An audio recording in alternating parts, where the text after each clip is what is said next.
And that is why it is so good for, thanks, Jesse, for sellers particularly.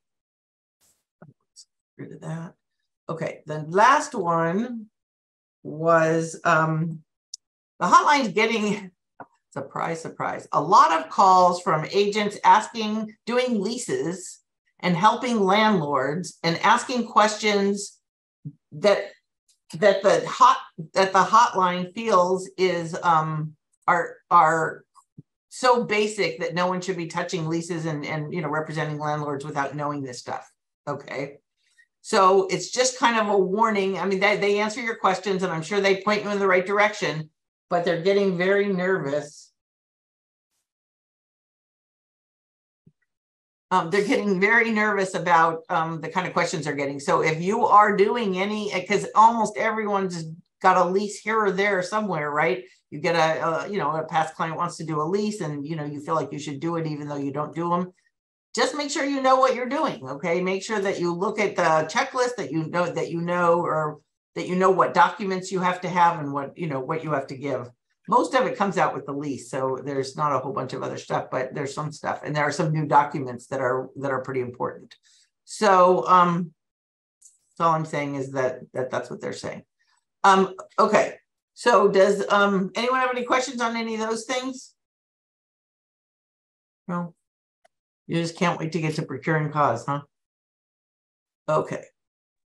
I want more information about what you were saying about the fire the insurance. Yes, because I live in Fallbrook and that's definitely all fire. Yeah. Mm-hmm.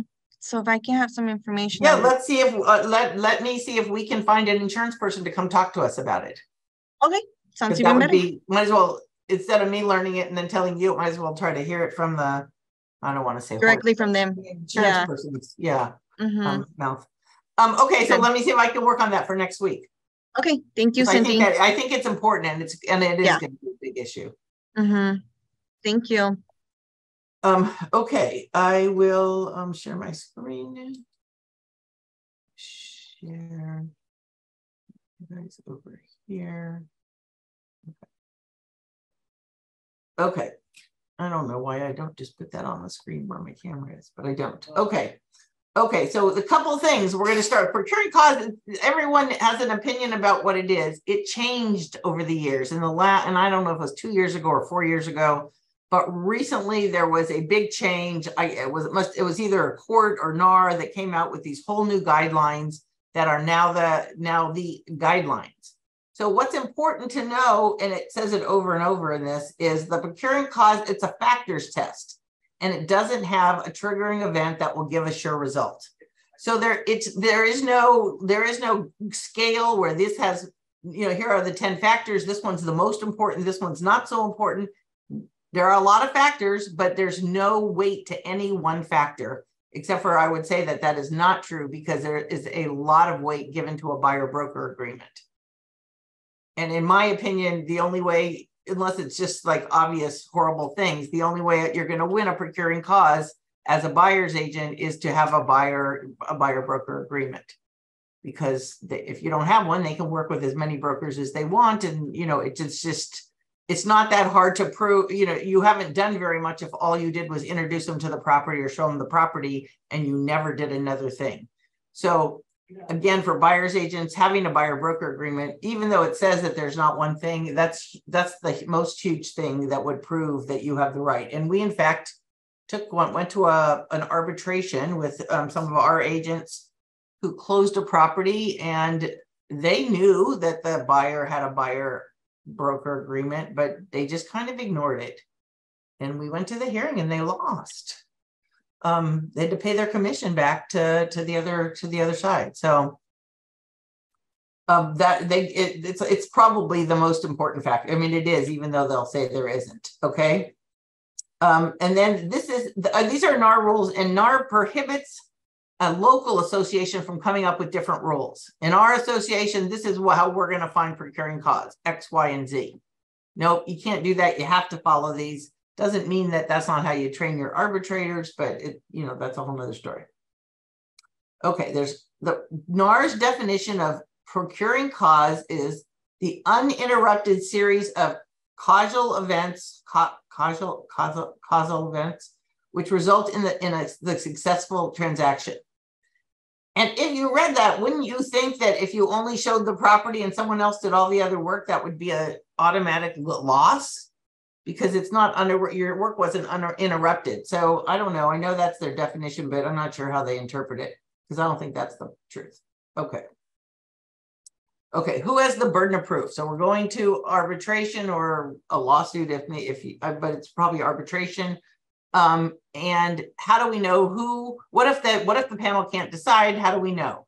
Well, the broker who files the arbitration carries the burden of proof to demonstrate by a preponderance of the evidence why he or she is the procuring cause. Preponderance of the evidence is 51%. So if at the end of the hearing, in the arbitrator's mind, I don't know, they say they did the, you know, he didn't prove, she didn't do this, she didn't, then the person who brought the claim loses. They have to prove by 51% more of the evidence why they're the procuring cause. Okay. Okay. So usually the broker filing the complaint is the one who doesn't have the commission, right? I'm the procuring cause, but you collected the commission. Okay, so the broker who has to prove that he or she is entitled to the commission. In the case in which the complainant did write the contract, however, the arbitration is needed to release funds from escrow, or it's needed to release funds from escrow. He or she, as the complainant, would have the burden to show why he or she is entitled to the commission. So it doesn't matter whether they're being held by escrow or whether they've already been paid. You still have to prove that you had the right. Okay, here's the factors. Again, they tell you the chart should not be used as a numerical system to give points to one side or the other. In given circumstances, some factors will not be present, others should be given more weight. Accordingly, the chart should serve as a guide to raise and consider relevant issues. And you'll see when you get to the end, they do some examples, but they don't come out with answers. They just say, it's hard to say. It depends on what the panel thinks. Okay, so all of the factors are put into 4 groups. Connection to the transfer. So the first 7 factors include the relationship of both brokers to the buyer in the transaction. I mean, yeah. Since the broker must be the procuring cause as it relates to the property and transaction in question. It can't be in general or anything else. Okay. The questions 8 to 10 focus on why the buyer left the intro broker. They call the intro broker the one that didn't get the commission and the closing broker the one who did get the commission. Why did they leave? That's why when I tell you, you have to ask, why aren't you using that broker anymore? Well, because I asked 4 questions. He didn't know any answers. He didn't get back to me. He didn't, you know, that kind of stuff. Broker conduct. Factors 11 through 18 are on the conduct of the closing broker. So did they do anything they shouldn't have done? And 19 through 23 deal with contractual and other issues that are relevant. Okay.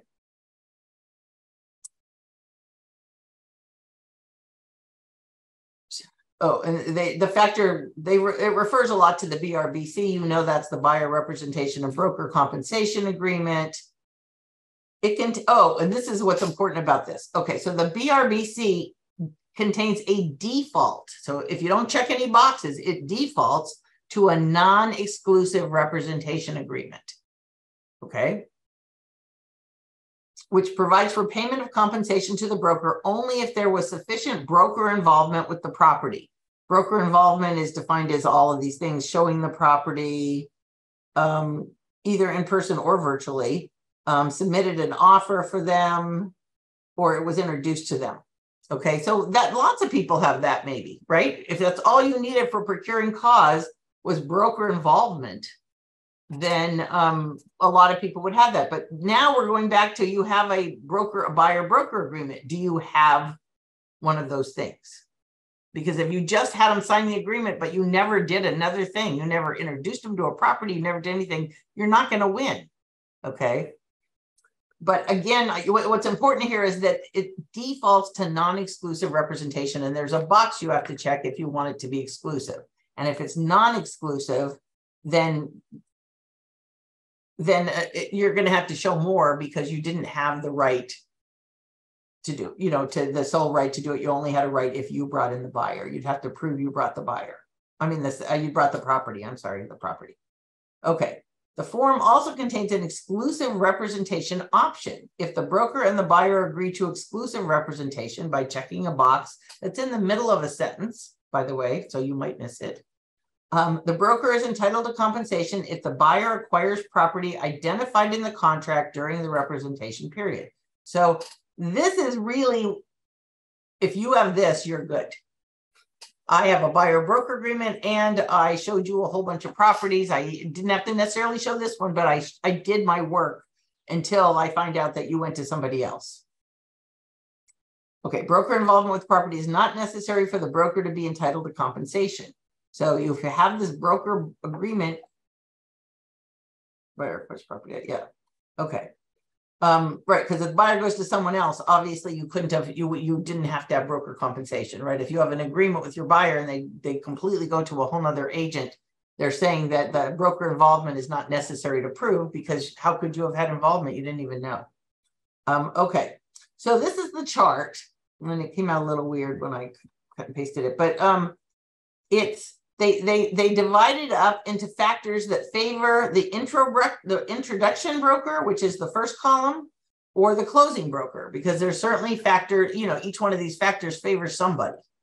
But again, there's no test. This is, you're sitting in a panel of arbitrators, which would probably be 3 people at a board, at the board, because the board does these kind of arbitrations. You're not, it's always the board of the person being, not the person bringing it, but the other person. So if the other person belongs to PWR, then that's where you have to bring your arbitration.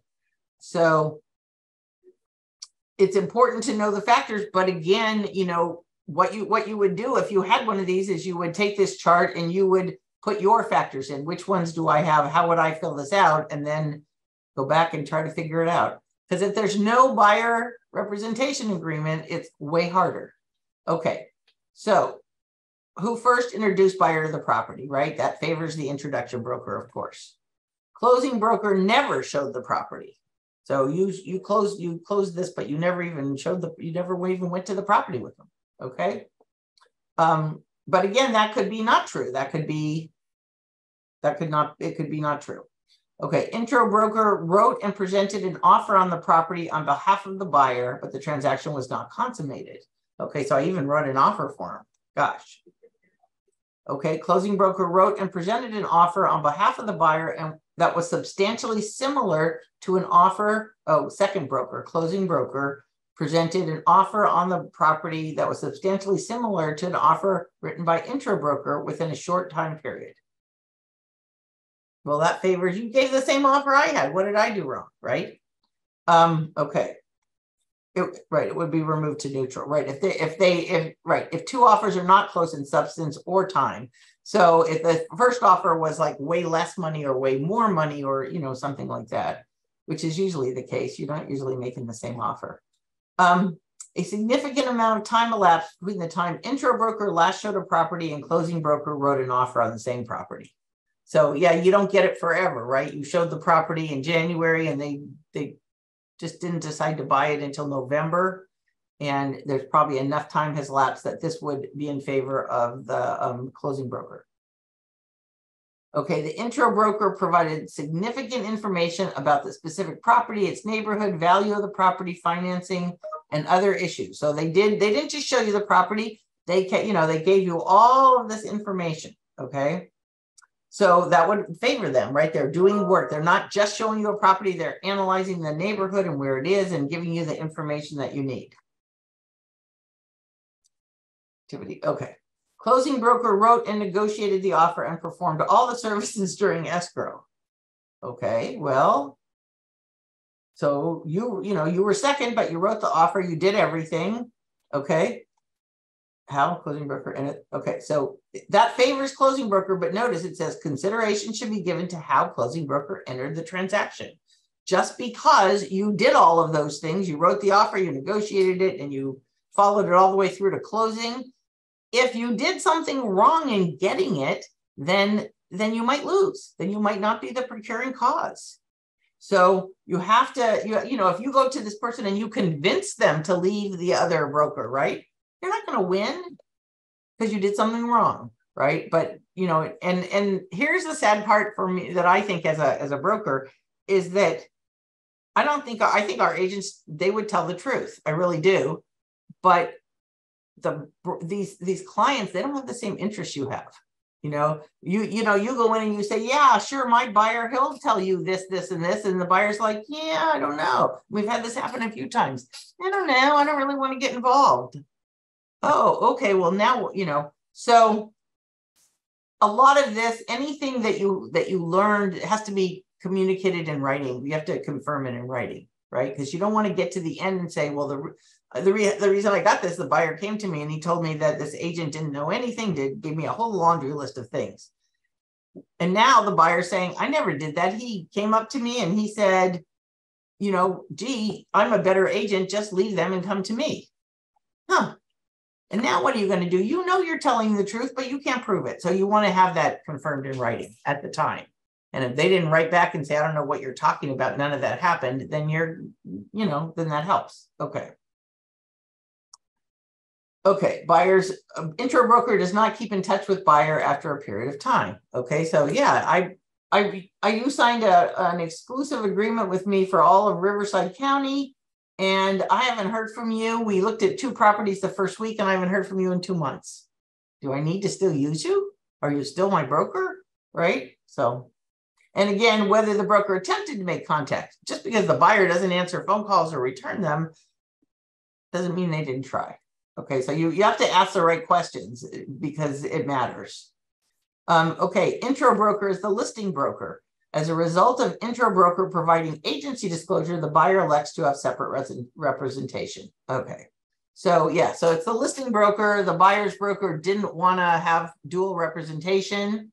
So, and they wouldn't sign the agency disclosure because they didn't want to have the same agent. Then sure, then you can take it over because they can't do it. They can't do it anyway. So that favors the closing broker, obviously. Buyer is dissatisfied with the intro broker due to the broker's professional abilities or conduct. Examples could include misrepresentations, failure to disclose, lack of knowledge, not being responsive. So again, this is what we want to know. When you get to the buyer and you say to the buyer, you know, oh, you saw this property with someone else. Why are you not going back to them? Well, first question is, did you sign a buyer representation or any kind of agreement? And the second question is, well, why are you unhappy? And most people have a reason. They don't just say, I don't know, I just don't like them anymore. They'll tell you what their reason is. If I ask questions, I didn't trust him. I think he lied to me. So you want to document that because that's what's going to make you win if this other broker comes back and says, wait a minute, this was our money. So you want to document that. Okay.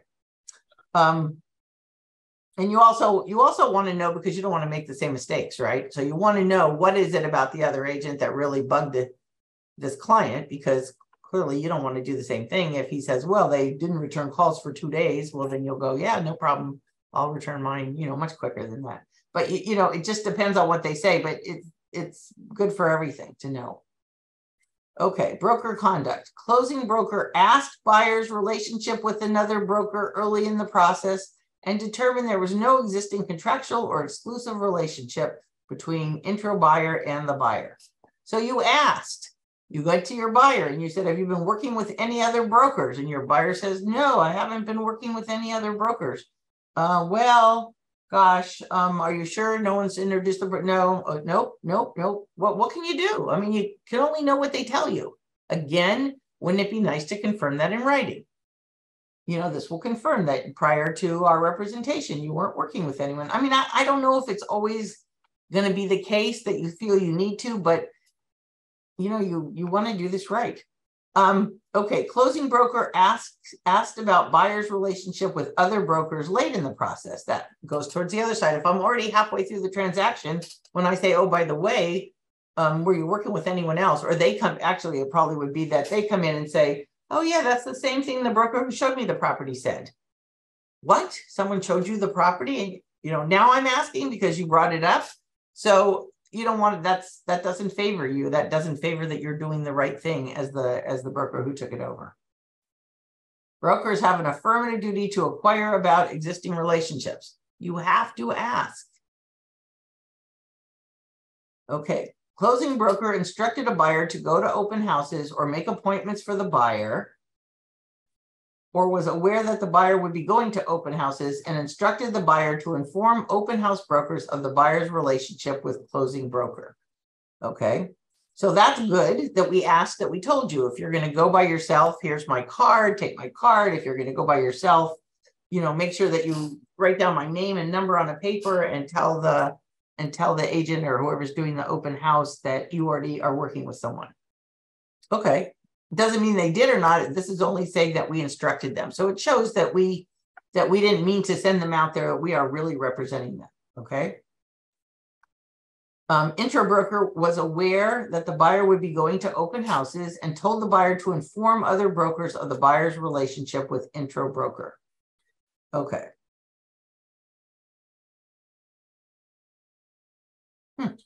Those two are the same, huh? Closing broker instructed a buyer. Oh, was aware that buyer would be going. One is intro versus the closing one. Well, I know, and one instructed the buyer to go, and this one was aware that they would be going. Yeah. Huh.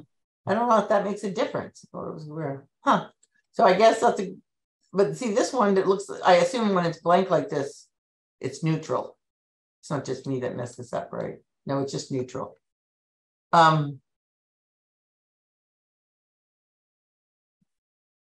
don't know. Hold on. Oh, I don't have it up anymore. Okay.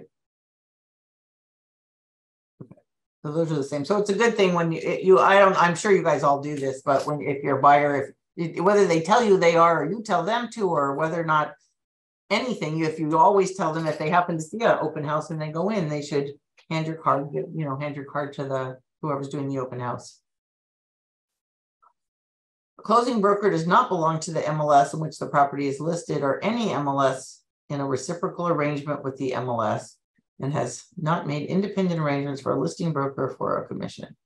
Oh, well, obviously then you wouldn't be entitled to a commission if you aren't a member of the MLS and you didn't make other arrangements.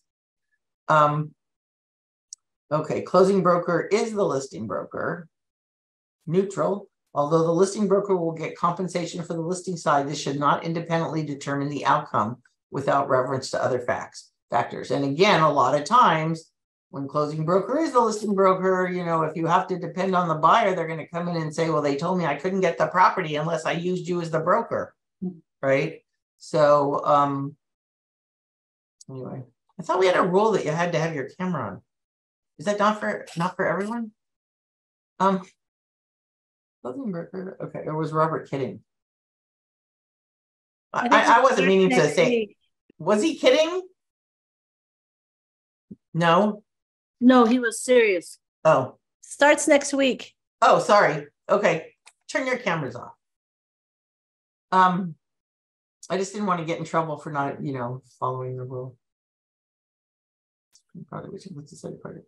Okay, intro buyer has a buyer representation and broker. Oh, now we're getting to intro buyer has a buyer representation and broker compensation agreement with the exclusive representation option checked that contains a description of the property, which includes the subject property, and that is dated before the closing broker meets with the buyer. Probably a slam dunk winner. Do what they say. The exclusive intro establishes a close connection between them. The existence of an exclusive representation contract between the broker and buyer should be given significant weight. It's the only one they say that to. Although the level of intro broker's involvement with the property and the conduct of closing broker and their behavior also makes a factor. So it's basically, as long as you didn't do anything terrible, and as long as the intro broker didn't stay involved through the whole thing and not know know what was going on, you're gonna win with that buyer. That, which is of course why we tell you to use them. Okay, intro broker has a buyer representation and broker compensation. Oh, okay. So the intro broker has one or another form with a non-exclusive representation. So they didn't check the box for exclusive representation. Okay. So the buyer rep agreement with the non-exclusive representation option creates a contractual right to compensation intro broker and the buyer, not with us, but between the buyer and the broker. If the broker had a sufficient level of involvement with the subject property, the existence of a non-exclusive representation contract between the broker and the buyer should be given significant weight, although the level of the intro broker's involvement with the property and the conduct of closing broker determine the, again, will also be factors. So yeah, if the non-exclusive describes the property, that's why I mean, I don't know how many people are getting exclusive representation agreements for like whole counties or whole, let alone the tri-county area or 4 counties. I don't know if people are still doing that or if buyers are balking at it more, but certainly it needs to be only, it needs to be only as good as the area that they're really buying in. And the more narrow it is, the more likely it would be to be seriously enforced. I think that, as if you put 4 counties for a year, that could be, somebody could find that was kind of out there. Okay, closing broker, right, same thing. Option check, that includes the description of the property, right? Closing broker is not deemed to be the procuring cost. Okay. Closing broker has a buyer representation. The closing broker has got the buyer rep agreement that contains a description of the property, because it has to have that. Okay, so the same as 19, that this factor may be overcome if the closing broker's behavior was inappropriate. Even if the closing broker is not deemed to be the procuring cause, they may still have a contractual right to be compensated by the buyer. So the closing broker could go after, I mean, the broker who didn't get the commission can go after the broker who did get the commission for procuring cause, but they also have a contract with the buyer that says that you'll pay me. So they could separately go, sue the buyer if they rather, and go after the buyer because they agreed to pay them if they bought the property in that area, during that time frame.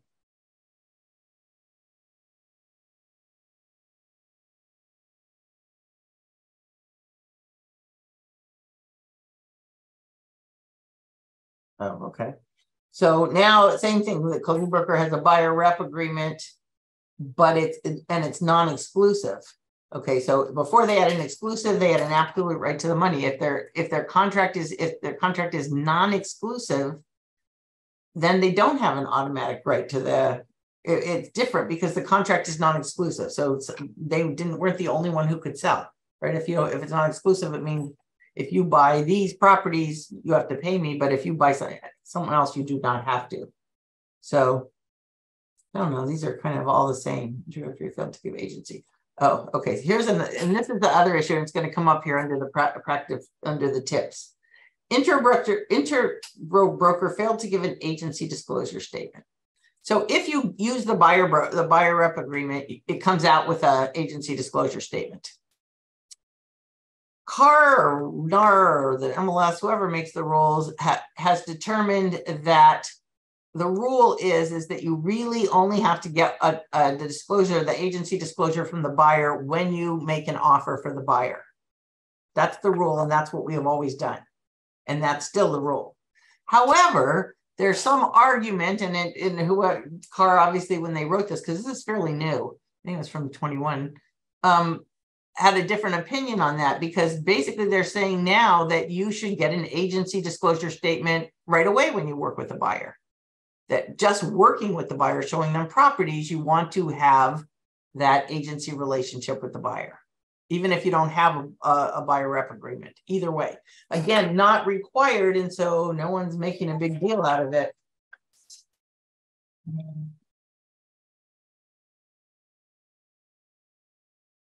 Hey, Cindy, wouldn't it be true that if you only have an agency disclosure agreement, that does not necessarily mean that you'll get paid? The broker, the other form, the buyer broker agreement, stipulates very clearly that you will be paid. Agency disclosure, in my understanding, is just you as an agent has to represent the buyer in the right way. it does not stipulate about being paid. Is that true? Correct. It has nothing to, but when they're looking at, again, when they're looking at factors, they may say, well, you don't, not only do you not have a buyer representation agreement, you don't even have an agency disclosure with this client. So who are you? You're Right. nobody, right? So really, in essence, you really have to have the buyer broker agreement, correct? It makes the most sense. And it, again, as I tell lots and lots of people, it makes the most sense even if that's all you limit it to is the properties you show. You don't want to hire me to find you a property in all of Riverside County, fine. But if I introduce you to the property, then I want to be your broker. Okay, so these are some tips for practice, so that you know kind of what to do.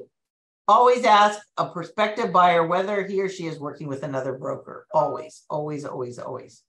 If you find out that a prospective buyer is working with another broker, explore whether the first broker has an exclusive contract.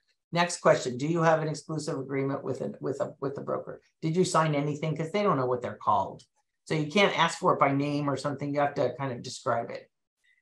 If you discover your client has been working with another broker on the same transaction, try to ascertain the reason why the client left the first broker, and if appropriate, I don't understand this one. What does that mean on the same transaction? So they come to you and they say, I want to buy a property in this neighborhood, and you start showing them, and now you find out that they're working with another broker to do the same thing. Is that what they mean, do you think? Try to ascertain the reason why the client left the first broker. So it should say, had been working, shouldn't it? If they left them. Anyway. I wonder if they could also mean, I wonder is sometimes they blame the agent when there's like 40 offers and they're not getting accepted, and then offer submitted and they call another agent. Can you submit an offer? Because I don't really know if the other agent submitted the offer or not. Yeah. On the same property. I've got those calls. And I'm like, okay. Try to ascertain why the client left the first broker, and if appropriate, make immediate contact with the broker and try to resolve the issue.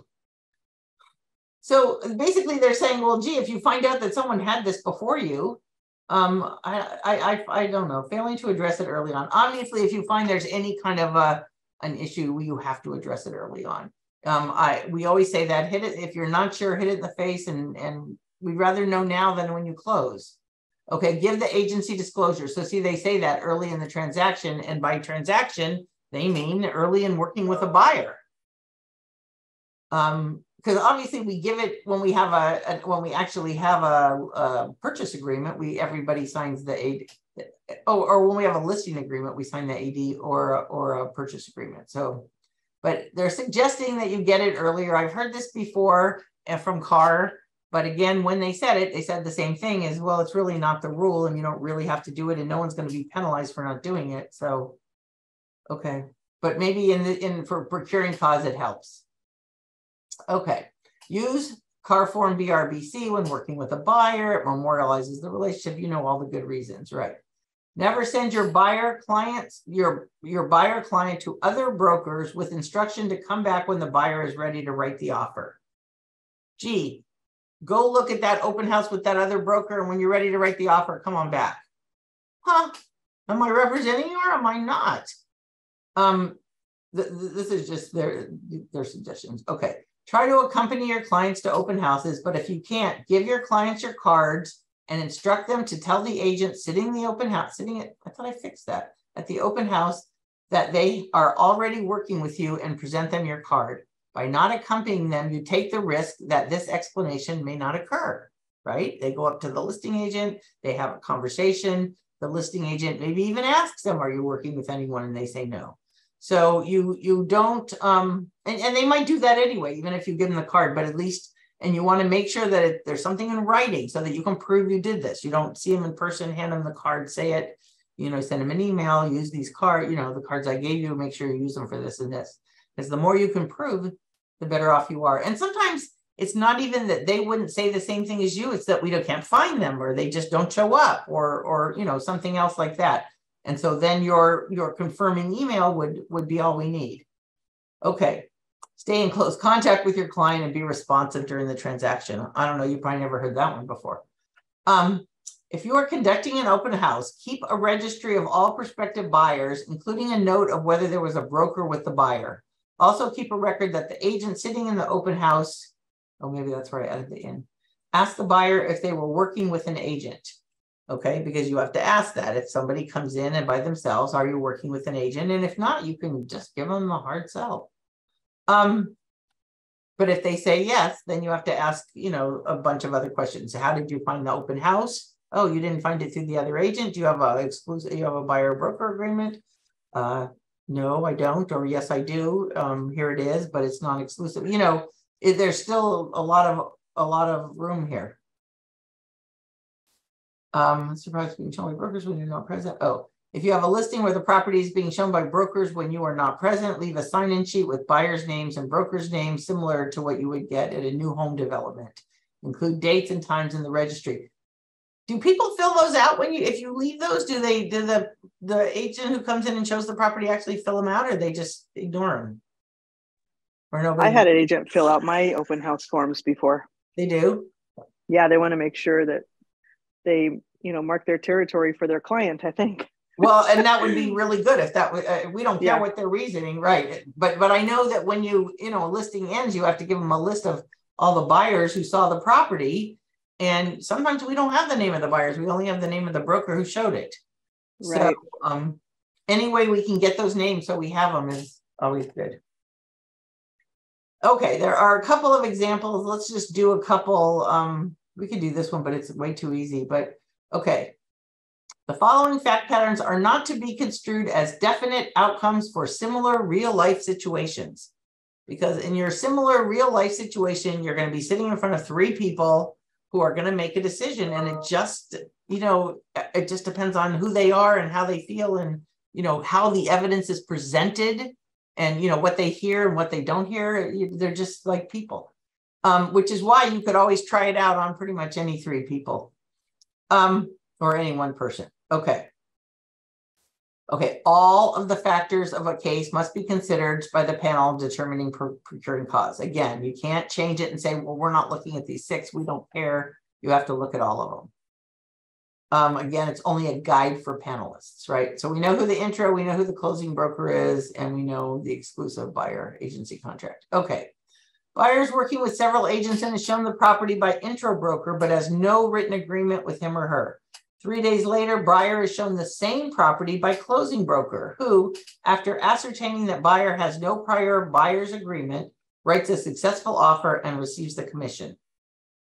In the absence of other material facts favoring the broker, the factors favoring closing broker as the factors favor closing broker as the procuring cause. Showing the property first is only one factor. Okay. According to the fact pattern, intro broker did not write an offer. Since buyer was working with several agents, may not have needed to spend a significant, and we don't know how much time they spent with them. Further, the absence of any agency agreement with intro broker is a factor that weighs against him. So that's why that's my italics. They didn't put that in italics. And that's why I put that in, because they seem to be saying that that could really help. And we don't, I don't think anyone is getting those from buyers right up front, unless you're doing a buyer broker agreement. So, and I apologize, it used to be called the buyer broker agreement, and now it's called the buyer representation and something broker commission agreement. But you guys know what I mean, I hope. Okay. So anyway, they're saying that the first person who showed it, that's all they did was show it, doesn't say anything about them following up, but there was no other important facts, not enough to be the procuring cause. Okay, one more. Intro broker had buyer sign an exclusive buyer contract. Intro broker showed some properties to buyer, but not the one buyer ultimately purchased. Closing broker asked buyer before showing any property to buyer whether buyer had signed any buyer's agency contracts or forms other than the agency disclosure form. Buyer replied, yes, I signed an exclusive buyer's agency contract, but don't worry about it. Show me some property. Closing broker, who was not a fool, then obtained the broker's agreement from the buyer and reviewed it. Closing broker discussed the situation with buyer. Closing broker told buyer that the importance of the written agency agreement with intro broker and that buyer was exposed to paying a commission to intro broker. Buyer nonetheless insisted on proceeding with closing broker and said, I'll take care of intro broker, don't worry. Closing broker showed buyer properties, buyer liked one, they did it, they closed. Okay, they wrote the offer, it was accepted. Okay. Intro broker files an arbitration for the commission, claiming closing broker interfered with his contract with buyer. If the panel's inquiry, and this is one where they don't give you an answer. If the panel's inquiry reveals that closing broker did everything necessary to protect both intro broker and buyer, and there are no additional facts showing that closing broker lured buyer away from intro broker or otherwise engaged in behavior that would create factors favoring intro broker, the panel could find that closing broker is the procuring cause. Their ultimate conclusion depends on how the panel weighs the various factors, including the importance of the exclusive buyer agency contract, right? It appears the buyer may be the culprit here, and if intro buyer loses the procuring cause question with closing broker, intro broker still has a right to bring an action against buyer. So I don't know about you guys, but I don't agree with this. I think that he knew they had a contract and he interfered with it. I don't know. That's what I think. I get that he looked at it, he even saw it for himself and realized it was a real binding contract. He tells the buyer how important it is and that the buyer might have to pay the commission. And then what? And then they don't go after the buyer, they go after us. And you're going to probably have to give your commission. I mean, they say maybe it favors the closing broker, but I don't know. I think that when the closing broker sees that they have an agreement and realizes that, I mean, he does disclose that you might have to pay them, but he's still taking a client that's already under contract. I don't know. That's how I feel. At that point, would it be prudent to get a hold harmless letter or something saying that the buyer would be responsible for their commission should anything happen? Right. Before I would represent a client, yeah, I mean, you could still do that, right? But it's not going to matter when you go to your hearing, right? You're still going to have to pay the commission. Right. I'm just saying, because I did have a buyer that said, that's fine, I'm going to pay their commission if needed. Right. And I did get that in writing. Nothing ever happened, but I did get that, Maybe nothing formal. They understood and that they knew that they were liable for the commission. Yeah. And that maybe that's why they're saying it is basically all you have to do is disclose what the issues are. But the part that bothers me is that they don't have to just go after the buyer for doing it. They can go after your commission that you got. And now you have to go after the buyer. Yeah. And so, you know, it might work, but it's certainly not what we want. Not if they can bring up a procuring cause over it, then I don't like it. Right. Okay. I think that's probably plenty. They're all pretty much, most of them don't have, well, we could do the short one. Okay. Same as the one above it, but the property purchased by the previous, okay, so the same thing here, that they had the buyer broker agreement and the property that they purchased was first shown by the intro buyer. So not only now do they have the agreement, but the intro buyer showed the property. And now they're saying it's much more difficult because the factors are more evenly divided. So now we have these two huge factors, one on each side, right? You showed the property, but you wrote the offer, did everything else and did all the rest. And again, the answer is it depends on how much weight the panel gives each factor. Well, how does that help us? Oh my anyway, God, that's terrible. To carry the burden of proof for intro broker, right? And they think intro broker, like depending on the panel, it may well be sufficient to carry the burden of proof for intro broker. So that's what for sure I would think that. I mean, I thought it last time, so for sure I think it this time. But yeah. Oh my gosh. Okay, well, that's it for today. Let's stop sharing. I know this is kind of a complicated topic, but it's complicated because there's nobody can tell you it's this, and this. But buyer broker agreement or buyer rep agreement, that's the way to go. Any questions? Well, I have a question, and maybe you can tell us or not. Based on what you just presented, even having that buyer broker agreement signed, isn't sufficient. It's better to have it than not have it, but Right. it's not a done deal like it used to be. Well, that's what they, in one side, out of one side of your mouth, they'd say, no, it's just one factor of many. And kind of on the other side, they have a whole section on it at the beginning, but to have about how important it is and how it changes the game. Right. So yeah, I mean, you're right. It's not a slam dunk, but it's pretty, like I said, the one we went to, I don't think we had I thought we should have paid. We shouldn't have gone to the hearing, but yeah, they had it. We knew about it. And we just said, oh, we don't care. We're going to represent this guy anyway. I don't know. Yeah, no, that is obvious. But even when you're doing what you're supposed to be doing, you could still be in this predicament. That's actually pretty concerning. I had so my other big procuring cause, it was with an agent who, she got a call from someone looking for someone. She sold a lot of properties in one building, and she had someone that wanted a property in the building. She called all the owners. She wanted to know who's more, was anybody planning on selling? Did anybody? She made a whole chart of the building and the whole bid, and she found an owner whose property was already listed, but hadn't hit the market yet. But they already had a listing agent, and she showed it to him, and she made the introduction, and they all met there, and da da da da da. And he went, and then he goes, okay, well, now I'll have my broker write it up. And she was like, what? And that was it. And he had the broker write it up and handle the sale. And we closed, and we brought a procuring cause arbitration. This was so sad. And we won the first time. And then I'm telling you, these people were so shady. They found where one notice that was supposed to be given wasn't given. I mean, nothing to do with the hearing, this notices they send ahead of these hearings. One of them wasn't properly given, and so we had to do the whole hearing again. And we lost the second time. Oh my God.